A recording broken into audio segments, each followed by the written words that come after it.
The distress signal came through at the worst possible time. Daniel Reed had exactly 40 credits left to his name, barely enough for fuel to reach the nearest trade hub. His cargo ship, the Wayward Sun, rattled and groaned with every jump through space. 3 months of failed salvage runs had left him broke and desperate, but distress signals meant salvage rights. If the ship was abandoned, anything valuable belonged to whoever answered the call. Daniel changed course toward Talos 9, a barren moon in the outer fringe that most pilots avoided. Too far from civilization, too easy to disappear out here. The moon's surface looked like a graveyard. Dust storms swept across cracked gray plains. Daniel's scanner picked up the crashed vessel half buried in a crater. The ship's design made him pause. The hull wasn't metal or composite. It looked organic, like crystallized bone that shimmered with faint rainbow colors. He'd seen this material once before in a museum. Draconith construction. His hands froze on the controls. Draconith were living nightmares in the eyes of most species. Dragon-like beings who breathed plasma hot enough to melt steel. They could survive in the vacuum of space and had single-handedly held off entire invasion fleets. The galaxy feared them, and for good reason. Getting involved with Draconith meant trouble at best, death at worst. Daniel should have left. Should have pretended he never received the signal. But curiosity won over common sense. He landed the Wayward Sun 50 meters from the crash site and put on his environment suit. The walk to the crashed ship felt longer than it was. Sand crunched under his boots. His suit's radiation detector clicked steadily, warning of contamination. The crash had cracked the ship's power core. The entrance hung open, torn metal bent outward from the inside. Daniel climbed through, his helmet light cutting through the darkness. The interior was beautiful despite the damage. Walls curved like the inside of a shell, covered in patterns that glowed faintly blue. Then he heard it. A small voice, shaking and desperate. "Please, someone, anyone." Daniel moved toward the sound. His light found them in what looked like a command chamber. The massive dragon lay on the floor, completely still. She was easily 10 meters long, covered in deep purple scales that had lost their shine. Her breathing was barely visible. Beside her sat a child, a small dragon, no bigger than a large dog. Her scales were lighter, almost lavender, and her eyes were huge and golden. She looked up at Daniel, and he saw pure terror mixed with desperate hope. "Mama, sleeping," the little dragon whispered in broken galactic common. "Too long. She won't wake up. I called and called. Nobody came." Daniel knelt slowly, keeping his movements gentle. The child flinched but didn't run. "How long has she been like this?" 3 days. Maybe 4. I don't know. Please, can you help?" Tears rolled down her scaled face. "Everyone says humans are clever. Mama told me humans survive everything. Please help Mama." Every instinct Daniel had screamed at him to leave. This was Draconith royalty, judging by the ship's design and the formal markings on the adult scales. Getting involved could mean execution if her people thought he'd hurt her. The Galactic Authority hated Draconith and anyone who helped them, but this child was begging. Her voice reminded him of his little sister Amy, years ago, when she was sick and he couldn't afford medicine. Amy died waiting for help that never came because they were just poor humans nobody cared about. Daniel couldn't walk away from that voice. He moved closer to examine the adult dragon. "Empress," he corrected himself, noticing the crown-like horns. Her body temperature was dangerously low for a Draconith. Radiation burns covered her underside. The ship's core must have flooded the chamber before shutting down. "What's your name?" Daniel asked the child while running his medical scanner. "Nissa. Mama is Sereth. Can you fix her?" "I'll try." The scanner showed massive cellular damage. Radiation poisoning, but worse than anything Daniel had seen. The Empress's silicon-based cells were crystallizing, turning her body into a statue from the inside. Her own immune system was trying to help, but actually making it worse. Daniel ran to his ship and hauled back every piece of medical equipment he owned. Nissa watched his every move, hope brightening her eyes. She asked questions constantly. "What's that? Why cold pack? Will it hurt? Are you sure you know what you're doing?" "Honestly? No. I've never treated a Draconith before. but I know biology and I know how to improvise. Daniel set up portable monitors around Sareth. Your people are silicon-based, right? Like living crystal. Nissa nodded. Mama says we're children of stars. Then we treat this like I'm healing a very complicated rock. Daniel pulled up his ship's database, searching for anything useful.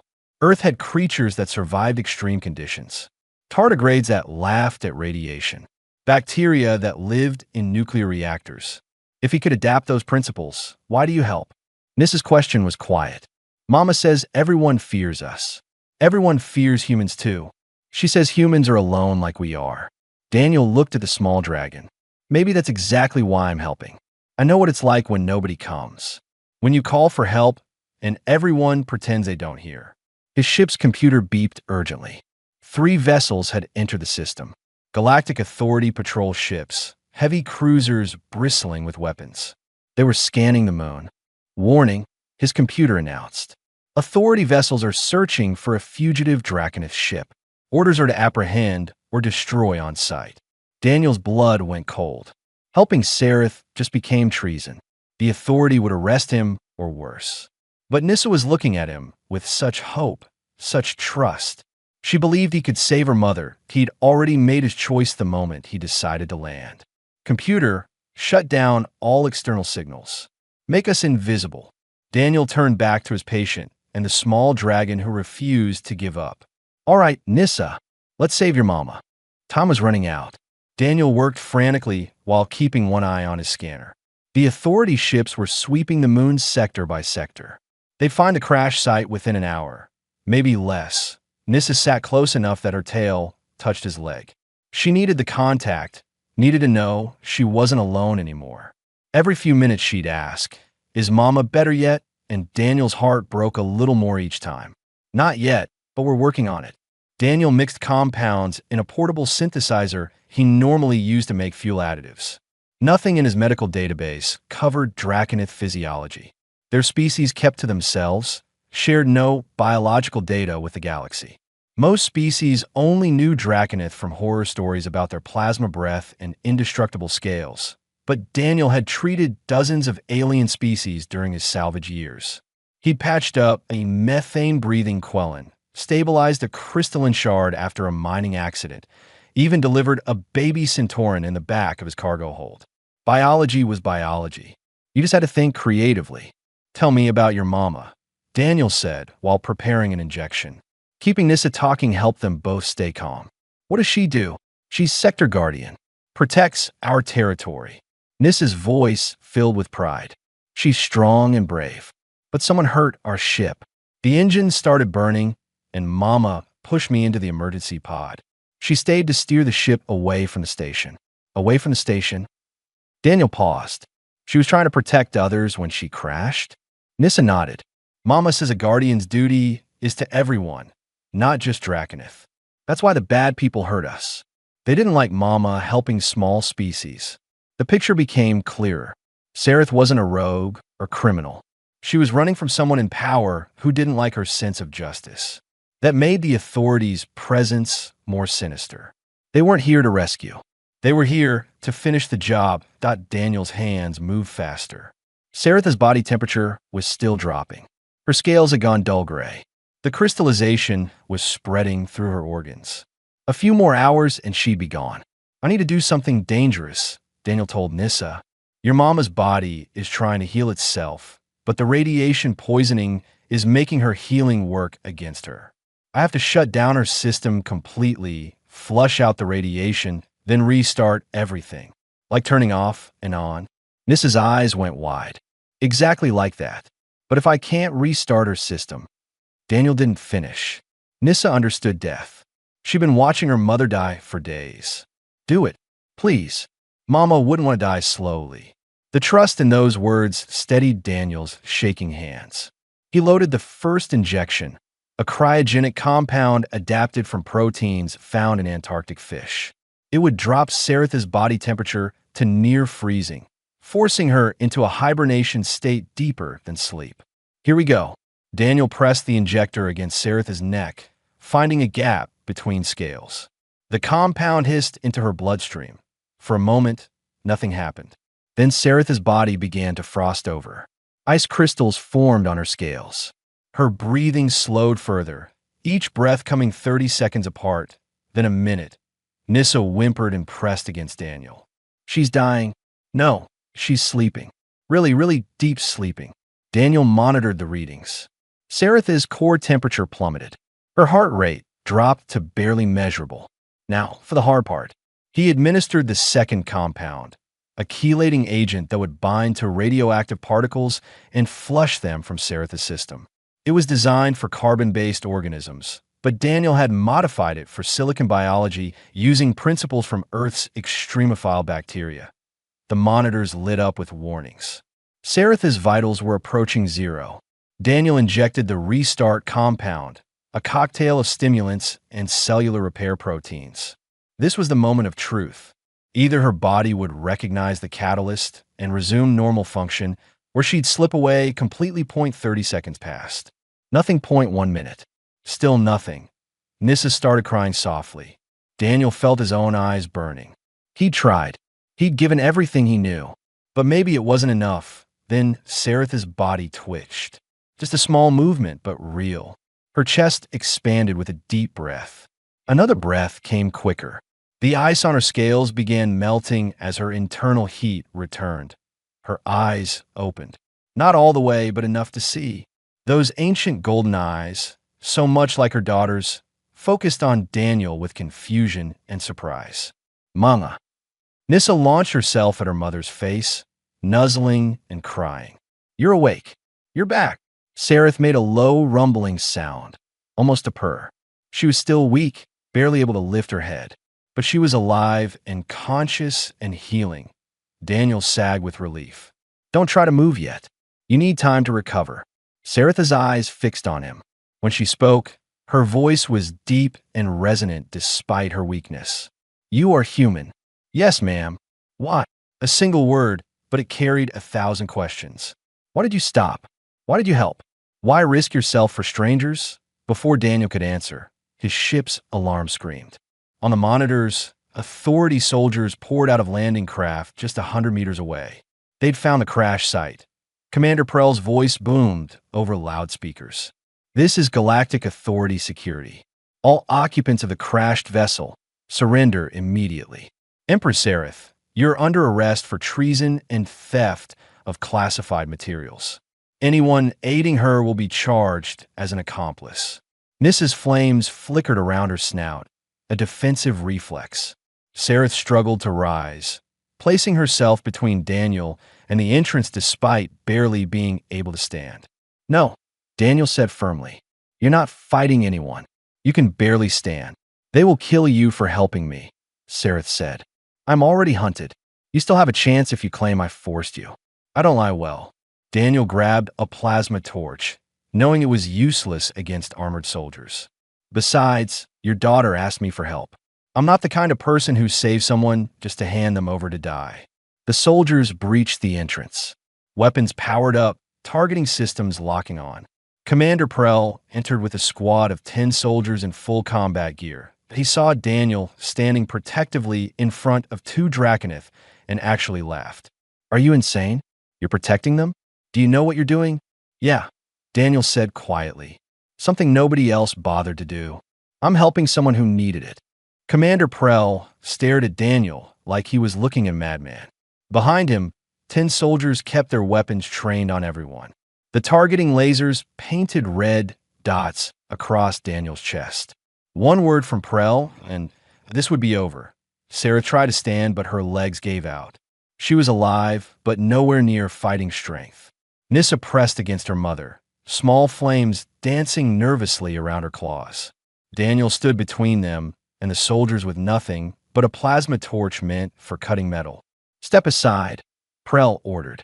This doesn't concern you anymore. Actually, it does. Daniel didn't move. You see, I just spent the last hour saving her life. Kind of invested in the outcome now. You saved a wanted criminal. Prell pulled up a holographic display. Empress Sarath abandoned her post as Sector Guardian. She stole classified authority intelligence. She's dangerous, and you're harboring her. She didn't abandon anything. Nissa spoke up, her young voice shaking but determined. Someone sabotaged our ship because Mama found bad things. She was bringing proof to the council. Prell's expression shifted slightly. Something in his eyes suggested he wasn't completely surprised by this information. That's a serious accusation. Sareth finally managed to speak, though her voice was strained. In my ship's data core, you will find evidence of systematic abandonment. The authority has been ignoring distress calls from specific species. Colonies left to die. Ships that suffered catastrophic failures. Their calls for help deliberately rerouted or deleted. That's insane, one of Prell's soldiers said.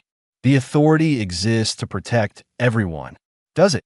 Sareth's eyes blazed with returning strength. Tell me, soldier, what species are you?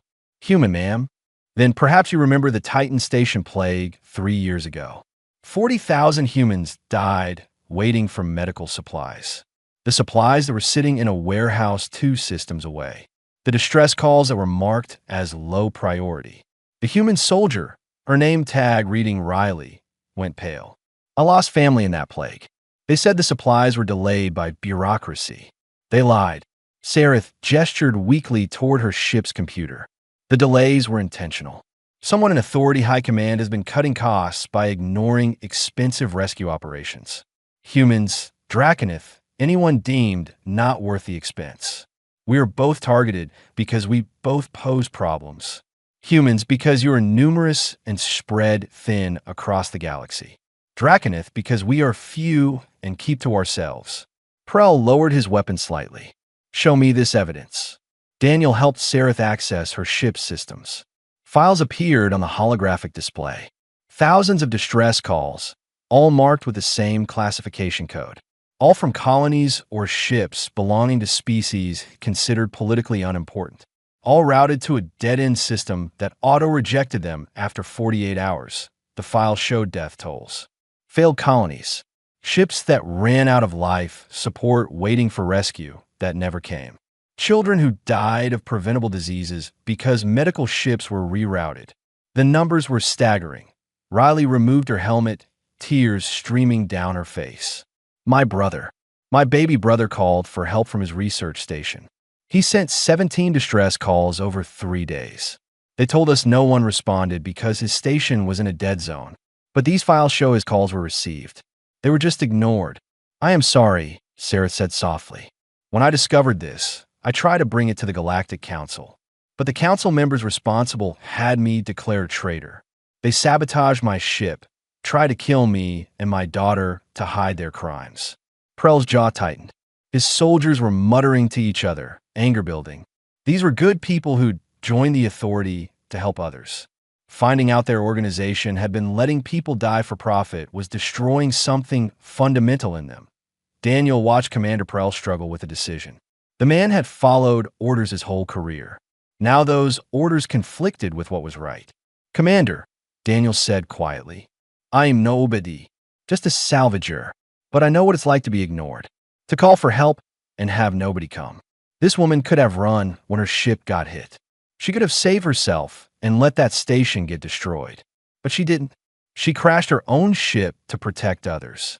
And her kid has been watching her mama die for days while everyone ignored their distress signal. Everyone except me. Why did you help? Prell asked. You had to know this would bring trouble. Because her daughter asked me to. Daniel glanced at Nissa. And because I had a little sister once who died waiting for help that never came. I swore I'd never ignore someone calling for help again. Didn't matter if they were human or Draconith or anything else. Someone needed help, and I could give it, so I did. The simple truth of it hung in the air. No politics, no grand philosophy. Just one person choosing to help another because it was the right thing to do. Prell received a transmission. His expression darkened as he listened. When he spoke again, his voice was cold. High Command has new orders. I'm to eliminate all witnesses and destroy the evidence. No survivors. The soldiers tensed. Riley raised her weapon, but pointed it at Prell, not at Daniel. Sir, you can't be serious. I'm not. Prell removed his command helmet. I'm also not following that order. Broadcast this evidence on all channels. Let the whole galaxy see what's been done. That's treason, another soldier said. No, Prell looked at Sareth and Daniel.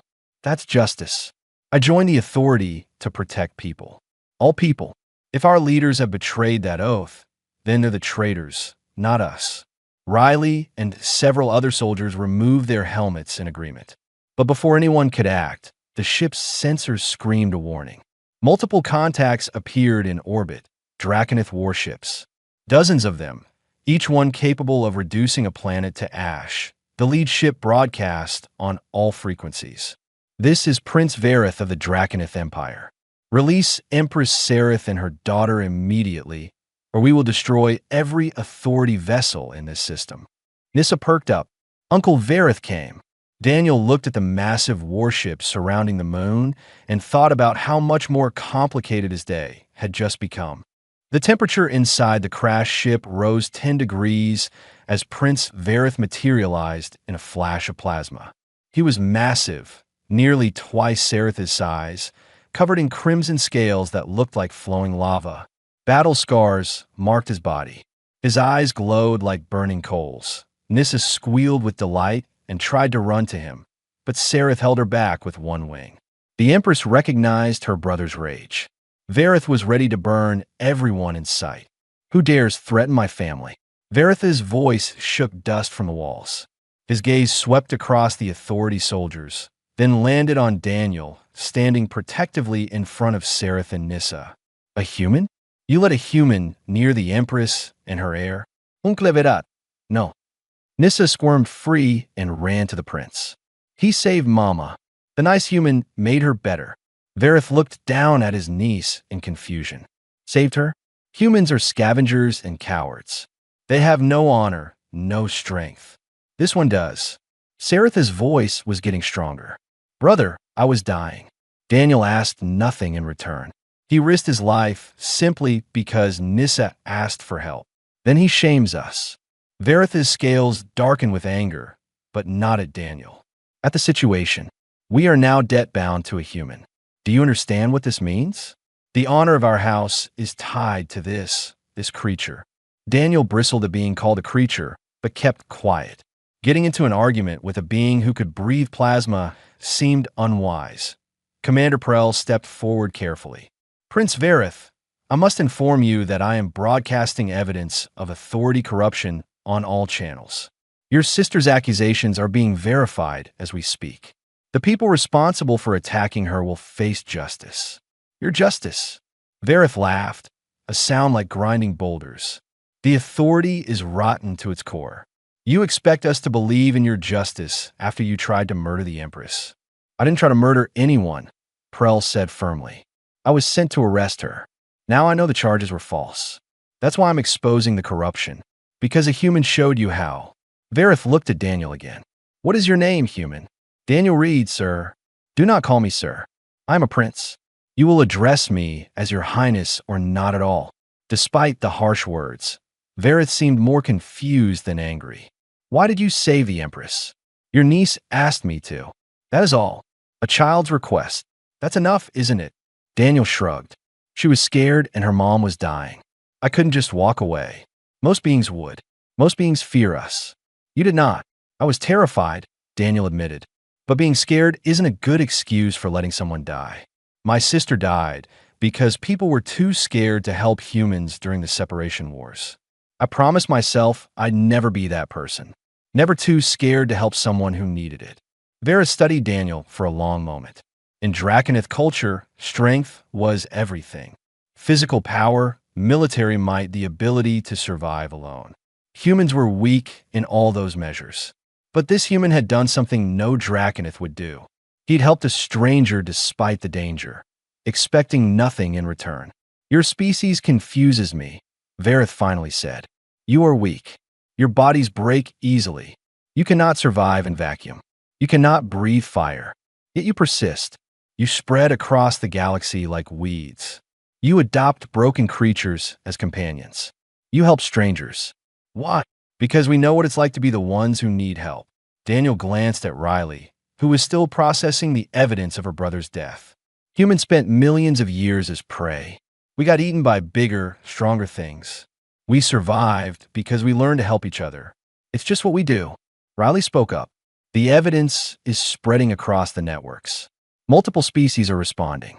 They're all sharing similar stories. Colonies that called for help and got silence. Ships that waited weeks for rescue that never came. She looked at Prel. Sir, we're getting reports of protests on 50 worlds. People are angry. Good, Prel said. They should be. Vareth growled. Anger without action is useless. The authority must fall. War will cost millions of lives, Sareth said weakly. Brother, that is not the answer. Then what is? We allow this corruption to continue. No. Daniel surprised himself by speaking. Everyone turned to look at him. Look, I'm not political. I'm just a salvager. But back on Earth, we learned something. Violence gets attention, but peaceful resistance creates change. You don't fight the system. You make the system too expensive to maintain. Explain, Vareth demanded. Daniel thought quickly. The authority depends on cooperation. Ships need maintenance. Stations need supplies. Colonies pay taxes. What if everyone just stops? No violence. Just stop cooperating. Strikes. Boycotts. Make it cost more to ignore distress calls than to answer them. Humans are good at this, Riley added. We spent centuries practicing civil disobedience. Gandhi, King, the Manila Accords. We know how to resist without war. Vareth looked skeptical. This is weakness. True strength comes from might. Does it? Sareth touched her brother's foreleg. Daniel saved my life with cleverness and compassion, not weapons. He turned enemies into allies by showing them truth. Brother, we have been apex predators so long we forgot that even we need others. This human proved that survival is not about being the strongest. It is about being willing to help when no one else will. Nissa climbed up to sit on Vareth's back. Uncle, Daniel is good. He's my friend now. Friends help each other. Friend. Vareth's voice softened slightly.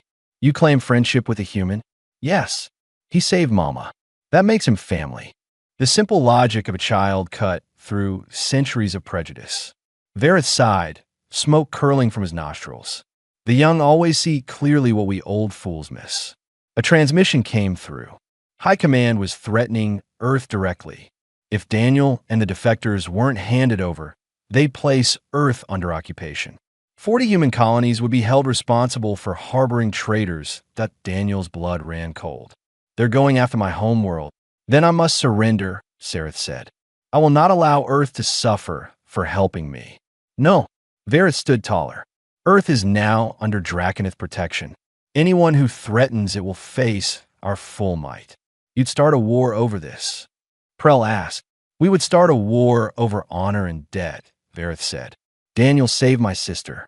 That makes him family by ancient law. No one threatens our family. On the monitors, hundreds more ships appeared around Earth. Not just Draconith. Other species. Small fleets from dozens of different worlds. Riley checked the transmissions. They're all species that humans have helped over the years. They're coming to return the favor. The standoff at Earth lasted 3 days. Daniel spent most of that time aboard the Draconith flagship, the Eternal Flame, feeling completely out of place among beings who could vaporize him with a sneeze. Nissa refused to leave his side, declaring him her personal guardian in front of the entire crew. I do not need a guardian, Daniel protested. I need to get home. Home is surrounded by bad ships, Nissa pointed out. So you stay here where it's safe. Safe was a relative term when you were surrounded by dragons. But the Draconith crew treated Daniel with respect after Sareth told them what he'd done. They still didn't understand him, though. Every day, someone would ask why he helped. Honor demanded it. One warrior said, trying to make sense of it. No, Daniel corrected. Nothing demanded it. I just couldn't leave a kid crying for help. This baffled them completely. Acting without obligation or honor debt was alien to their culture. Vareth spent hours trying to understand human psychology. You help even when it costs you? Vareth asked during one of their conversations. Sometimes especially when it costs us. Daniel thought about Riley, who'd lost everything to stand up for what was right. Humans are stubborn that way. Back at Earth, the situation was deteriorating. Authority High Command had sent their largest battle group. 50 warships surrounded the planet. The coalition fleet that had gathered was larger but less organized. Ships from 100 different species, all with different weapon systems and command structures. Commander Prell, now technically a fugitive himself, coordinated the defense. He'd been joined by thousands of Authority soldiers who defected after seeing the evidence. They knew Earth couldn't fight off the High Command fleet, but they could make the cost of attack too high to stomach. The problem is unity, Prell explained to Daniel via secure transmission. We have numbers, but we're not a real fleet. One coordinated attack, and we'll scatter, then teach them to coordinate. Daniel was watching Nissa play with some young Draconith warriors, teaching them a human game called tag. Humans are good at working with other species. We've had to be. Let my people help organize the fleet. Riley overheard and jumped on the idea. We can do this. Humans have centuries of experience forming alliances. Let's be the bridge between species. Over the next 2 days, human officers spread throughout the coalition fleet. They learned how each species communicated, how their weapons worked, what their strengths were. Then they built a command structure that used everyone's abilities. The Quellan ships had incredible sensors. The Shard vessels could generate powerful shields. The Centaurans were expert tacticians. And the Draconith provided raw firepower that could crack planets. Humans wove all of it together into something functional. Daniel watched from the eternal flame as the coalition practiced maneuvers. It was messy at first. 3 near collisions happened in the first hour, but they improved quickly. Humans were natural teachers, patient and creative. They found ways to make it work. Your species has a gift, Sareth said, standing beside Daniel on the observation deck. She was fully recovered now, stronger than ever. You see connections where others see differences. We have to, Daniel said. We're not the strongest or the smartest. We survive by making friends. That is a greater strength than you realize. Sareth's eyes reflected the stars outside. The Authority was built on the idea that order requires hierarchy. The strong command the weak. But you're showing them another way. Cooperation between equals. Nissa ran up, excited. Daniel, Uncle Vareth says I can help with communications. I speak 4 languages now. That's great. Daniel smiled at her enthusiasm. The little dragon had bloomed over the past few days, no longer frightened and alone. What 4 languages? Draconith, Galactic Common, Centauran, and English. Riley is teaching me. She says humans love teaching others. We do, Daniel confirmed. Knowledge is better when it's shared. The Authority fleet made its move on the 4th day. High Command sent an ultimatum. Hand over the traitors, or they begin bombarding Earth's major cities. They had 2 hours to comply. Daniel prepared to surrender. He wouldn't let Earth burn for his choice. But when he tried to leave the eternal flame, Vareth blocked his path. You will not surrender. I have to. It's my homeworld, and you're family now. Family does not abandon family. Vareth's eyes blazed. Besides, we have a better plan. The plan was insane, absolutely reckless, but it was perfectly human in its audacity. Instead of fighting, the coalition fleet did something the Authority never expected. They opened their databanks. Every ship, every species broadcast their own stories of being abandoned by the Authority. Testimonies from survivors. Death tolls from ignored disasters. Financial records showing where the relief funds actually went. Then they invited everyone to watch. Every news network, every public forum, every communication channel in the galaxy received the broadcast. Billions of beings watched as species after species told their stories that a Quellan captain described calling for help while his crew suffocated. A Centauran mother showed images of her child who died from a treatable disease. A human admiral read the names of 40,000 plague victims who died waiting for medicine that never came. And through it all, Daniel told his story. How he'd answered a distress call nobody else would. How a little girl had begged him to save her mother. How he'd made the choice to help because it was right, not because it was easy. The Authority says some lives matter more than others, Daniel said to the billions watching. But I'm just a salvager. Nobody important. And I'm telling you that every life matters. Every call for help deserves an answer. That's not weakness. That's civilization. The response was immediate. Protests erupted on every authority world. Soldiers refused orders. Station crews went on strike. Within hours, the system that had ignored millions of calls for help was drowning in calls for justice. The Authority battle group at Earth received new orders. Stand down. Return to base. High Command was being arrested by their own security forces. Prel broadcast to the fleet. It's over. We won. No, Sarit gerektiv. We did not win. We reminded the galaxy what it means to help each other. That is something different. Something better. Nissa hugged Daniel tight. You did it. You saved everyone. I just answered a distress call, Daniel said. Same as anyone should do. But deep down, he knew something had changed. The galaxy would never be quite the same. 6 months after the Authority collapsed, Daniel found himself back where he felt most comfortable. Alone in space, searching for salvage. Except he wasn't quite alone anymore. Daniel, I'm detecting a distress signal, Nissa called from the co-pilot's seat. She'd grown larger, now the size of a horse instead of a dog. Her scales had brightened to a beautiful purple-silver. Should we investigate? That's why we're out here. Daniel changed course toward the signal. The new ship Vareth had given him, the second chance, responded smoothly. It was worth more than everything Daniel had owned in his entire life. He tried to refuse it, but you didn't say no to a Draconith prince twice. Riley emerged from the cargo bay, covered in grease. Got the third engine stabilized.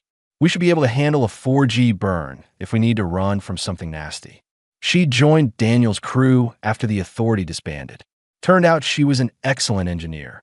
Running is for amateurs, said Drev, their Centauran navigator. The blue-skinned alien grinned, showing too many teeth. We have a Draconith princess aboard. Nobody runs from us. I'm not a princess, Nissa protested for the 1,000th time. I'm just helping. The distress signal led them to a small transport ship dead in space. Its engines were cold and life support was failing. Daniel docked carefully and went aboard with Riley and Nissa. They found 3 survivors. A family of Quellen, the parents barely conscious, their young son crying quietly. Their ship had broken down 2 days ago. They'd been calling for help, but this region of space was still recovering from the Authority's neglect. No regular patrols meant no one to answer calls. Daniel and Riley worked quickly, transferring the family to the second chance and stabilizing their conditions. The parents were dehydrated and suffering from oxygen deprivation, but they'd survive. The child stopped crying when Nissa showed him her scales and let him touch her wings. Why did you stop? The father asked weakly after he'd recovered enough to speak. Most ships ignore these signals. Too much trouble for no profit. Someone I respect once told me that every call for help deserves an answer, Daniel said. Besides, we were in the neighborhood. Over the following weeks, Daniel's crew responded to dozens of calls. They pulled a mining crew out of a collapsed shaft. They delivered medicine to a colony cut off by storms. They repaired a station's life support using spare parts and improvisation. Word spread. The second chance became something of a legend. A mixed-species crew led by a human and a young Draconith, responding to calls that most ships ignored. They didn't ask for payment.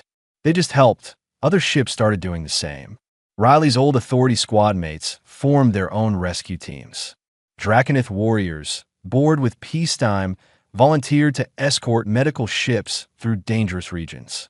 The Quellen and Centauran governments created joint response fleets that a new organization formed from the ashes of the Authority. They called it the Galactic Mutual Aid Network. Instead of a hierarchy of command, it was a web of cooperation. Species helped each other because they wanted to, not because they had to.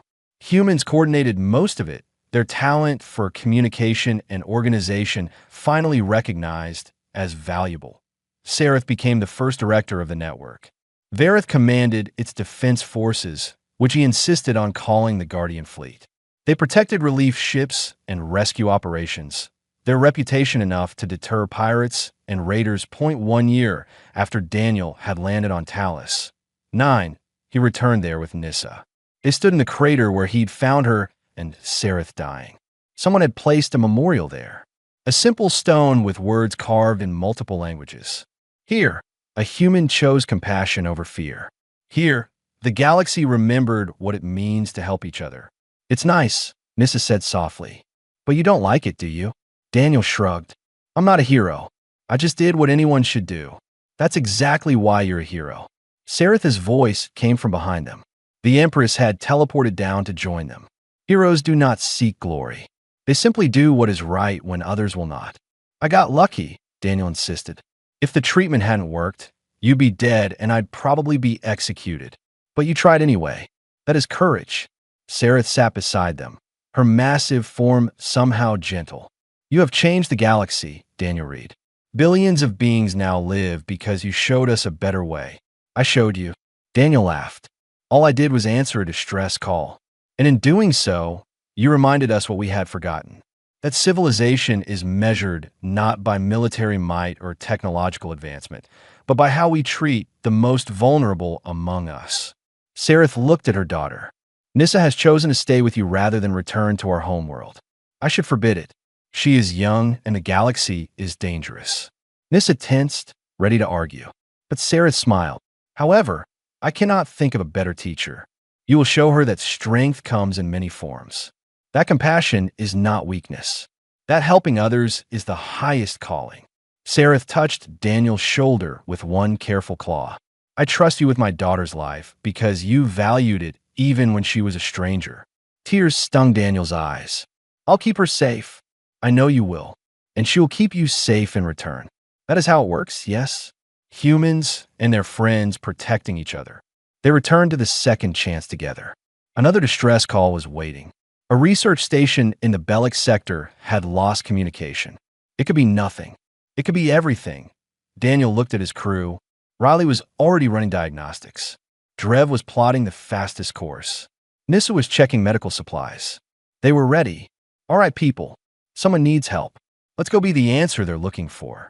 The second chance jumped into the darkness, carrying hope to whoever was calling. Behind them, across the galaxy, thousands of other ships were doing the same, responding to calls, helping strangers, building something better, all because one salvager couldn't ignore a little dragon girl begging him to save her mother. All because sometimes the smallest act of compassion can change everything. The distress signals never stopped coming.